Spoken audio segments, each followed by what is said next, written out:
I'm probably a little bit of a messed up human being when it comes to stuff like this, because in a sick, crazy kind of way, I almost relish it a little bit and enjoy a challenge of a physical ailment. And I know that sounds horrible, but from the second the doctors told me what happened and were kind of finished with me in the hospital, I thought, okay, here we go.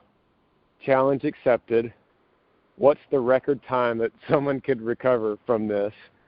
What is everything I could possibly do to get over this and get back as quickly as possible? And I do that as a challenge to myself, but also I feel like this company, this touring company that I have with all my crew and band looking up to me, and I expect the best out of them.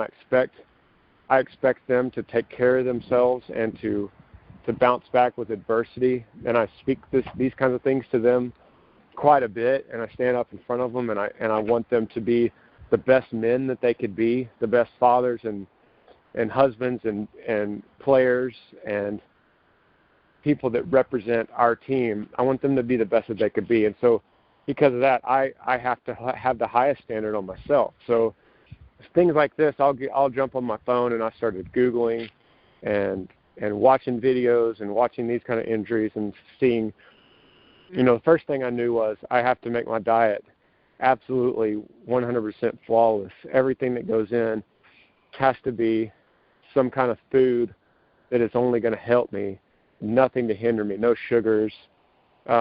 Be very careful with anything processed.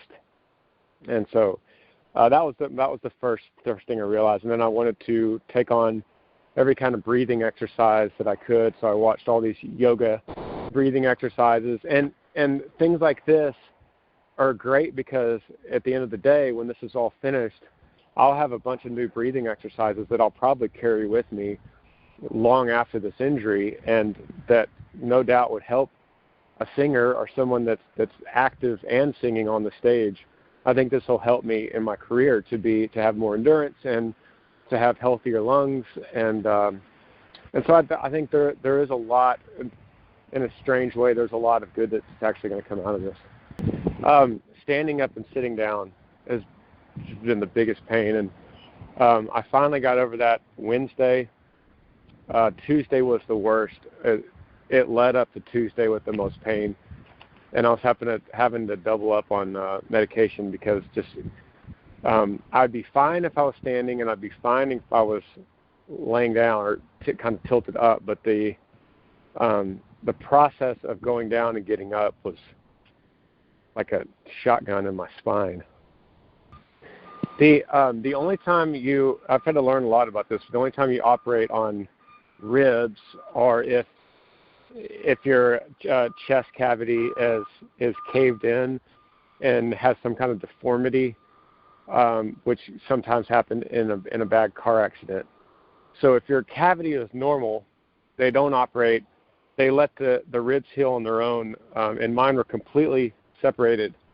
But the building that muscle and that sinew, the tissue, cartilage around the bone is what brings the separated bones and fuses them back together. So concentrating on inflammation and concentrating on building that muscle in my ribs is the main thing. So there is no surgery.